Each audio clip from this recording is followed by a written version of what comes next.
সরস্বতী পুজোর দিন হয় গোটা রান্না, মানে গোটা সেদ্ধ অনেকে বলে। সবার বাড়িতে অবশ্য এই গোটা সেদ্ধ নেই, বেশিরভাগ বাড়িতেই শুনেছি নেই। এবারে আগের দিন হওয়ায় আমি গোটা রান্নাটা, মানে রান্না করাটা দেখতে পেয়েছি। নাহলে অন্য দিন অন্য বারে হয় কি, ওই ঠাকুর দেখে এসে আর ওই রান্না দেখার মতো এনার্জিটা একদমই থাকে না। নমস্কার, আমার চ্যানেলে সবাইকে স্বাগত। আর পুরো ভিডিওটা দেখার অনুরোধ রইল আপনাদের কাছে। এইখানে গোটা রান্নার জন্য অনেক সবজি আমরা নিজেরাই বাজার করেছি, আমি আর আমার মা মিলে। যতগুলো সবজি এখানে দেখা যাচ্ছে আমি সবকটাই আমরাই বেছে বেছে কিনে নিয়ে এসেছি। অবশ্য সব সবজি লাগেনি, তার মধ্যে বেশিরভাগটাই লেগে গেছে। এখানে ছিল হচ্ছে ছোটো যে নতুন আলুগুলো, নতুন আলু, বেগুন। বেগুনগুলো অবশ্য মুখটা একটু কাটাই আছে, যাতে মানে পোকা আছে কি না সেটা দেখার জন্য। সিম আছে, গোটা গোটা সবই দিতে হয়। তো সিমের উপরের অংশ নিচের অংশ যেটা কেটে দেওয়া, সেটা কেটে দিয়ে মোটামুটি সিডটা তুলে দিয়ে দিয়ে দেওয়া। আচ্ছা, এতে আছে রাঙালু আছে, আছে বাঁধাকপি। বাঁধাকপিগুলোকে কুচি করে কাটে না, মানে 4 ফাল করে কেটে দিয়ে দেয়। এটা গোটা গোটা, তাই এরকমই দিতে লাগে। আর এতে দেয় হচ্ছে কড়াইশুঁটি আর শিক পালং, পাতা ছাড়া শুধু ডাঁটাগুলো দেওয়া হয়। আর কিছু কিছু জিনিস রেডি করে রাখতে হবে, সেখানে হচ্ছে 5 কড়াই দিতে হয়। আপনারা চাইলে আপনাদের মতো কড়াই দিতে পারেন। আমি এখানে রাজমা, ছোলা, মটর কড়াই, মুগ মুগ কড়াই আর হচ্ছে বিউলির ডাল নিয়েছি। আর এর জন্য লাগবে আদা বাটা, জিরে বাটা আর হচ্ছে টমেটো। আদা বাটা আর জিরে বাটাটা সব বড় চামচের 1 চামচের মতো করেই আছে। আর এখানে যে কড়াটা আমি আগে ছবিগুলোয় দেখতে পাচ্ছিলেন, সেতে মোটামুটি 5 কেজি, মানে পুরো 5 কেজির কড়া আর কি, এতে এতটাই ধরবে। আর আমাদের পুরো কড়া ভর্তিই হয়।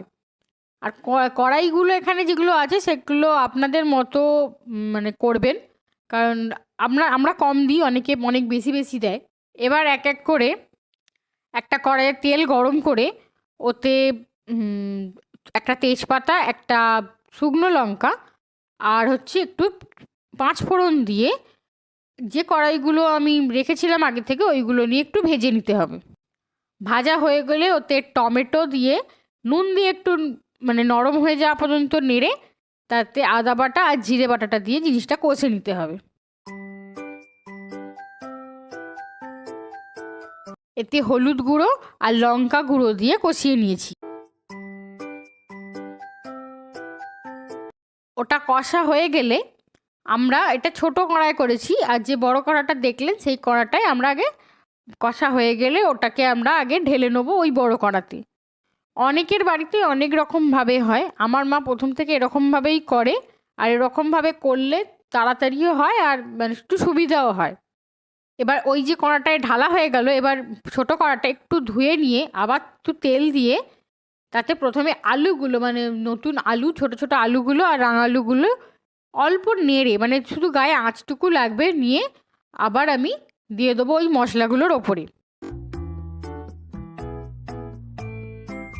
ওইগুলো ঢালা হয়ে গেলে এবার দিয়ে দেবো, এবার বেগুনগুলো দিয়ে দেবো। সব সবজিগুলোই ভাজার সময় একটু একটু করে সব নুন দিয়েই ভেজেছি। ওগুলো ভাজা হয়ে গেলে ওইগুলো আমি আবার ওই আলুর ওপরে দিয়ে দেবো সাজিয়ে। এবার দিয়ে দেবো সিমগুলোকে একটু নুন দিয়ে আবার ভেজে নিয়েছে, দিয়ে আবার ওর ওপর সাজিয়ে দিয়েছে। এবার আসছে হচ্ছে বাঁধাকপির পালা। বাঁধাকপিগুলো যেহেতু অনেকটা ছিল, তাই আমাদের মানে 2-3 বার করে ভাজতে হয়েছে, ওটাকে একটু নুন দিয়ে দিয়ে ভেজেছে। এটা দিয়ে দিলে, ওই যে বাঁধাকপিটা প্রথমবারে দিল, সেটা যতক্ষণ ভাজা হচ্ছিলো তাতে দিয়ে দিয়েছে এবার কড়াইশুঁটিটা আর হচ্ছে ডাঁটাটা। ওগুলোকে ভাজতে লাগে না, ওগুলোকে আগে থেকে এমনিই দিয়ে দেওয়া যায়, ওগুলো এমনিই দিয়ে দিল ওই জন্য। আর অন্যবারে ফুল থাকে না, এবারে ফুল পেয়েছে বলে এগুলোকে ফুলও দেয়, মানে সজনা ফুলও দেয়, তাই এই ফুলগুলো পেয়েছে বলে এবারে সজনা ফুলও দিয়েছে।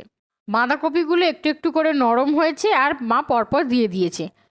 এটা 3 বারে হয়েছে আমাদের কমপ্লিট, মানে অনেকটা যেহেতু বাঁধাকপি ছিল তাই 3 বার মানে পাট পাট করে দিতে হয়েছে।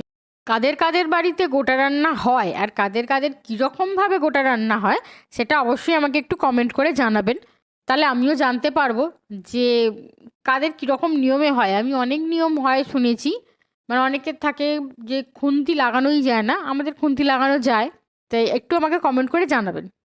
অন্যবারে আমি কোনোবারেই হচ্ছে মানে গোটা রান্না করা দেখিনি, এই প্রথমবারই দেখছি। আমি গোটা রান্না করতে জানি না।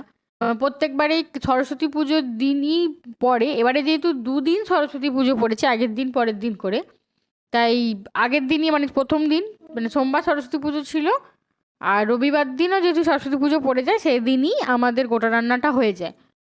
এবার সব কমপ্লিট হয়ে গেলে প্রথম আর এতে আর জল দেওয়া যায় না, প্রথমে যে কষার সময় যে জল ছিল সেই জলটাই থাকে, মানে সেই সময় যা জল দেওয়া দিয়ে দেয়। আর নতুন মানে সব কমপ্লিট চাপাচুপি হয়ে গেলে আর কোনো জল দেয় না। এবার এটাকে চাপা দিয়ে পুরো ফুল হিটে বসানো থাকে। এবার যেহেতু বাঁধাকপি আছে ওটা কমবে, জল বেরোবে, আবার ধীরে ধীরে ওটা জলটা ফুটে ফুটে মানে তলা থেকে জলটা ফুটে ফুটে উপর পর্যন্ত আসবে। হয়ে গেলেই রান্নাটা রেডি হয়ে যাবে। এইটা করতে মোটামুটি আধ ঘন্টা পৌনে 1 ঘন্টা এরকম লেগেই যায়, যেহেতু এটা অনেকটার বিষয় তাই ওটা হয়। প্রায় শীতল ষষ্ঠী আছে, আমার মা শীতল ষষ্ঠী করে, তাই গোটা রান্না এদিকে হচ্ছিল আর এদিকে ওই জন্য আমার মা ভাতটা বসিয়ে দিয়েছিল। মানে পরের দিন হচ্ছে ষষ্ঠীতে সব ঠান্ডা খেতে হবে, মানে গোটা রান্না থাকবে আর হচ্ছে ঠান্ডা ভাতও খেতে হবে, মানে যা হবে সব ঠান্ডাই খেতে পারবে। দেখো গোটা রান্নাটা পুরো কমপ্লিট।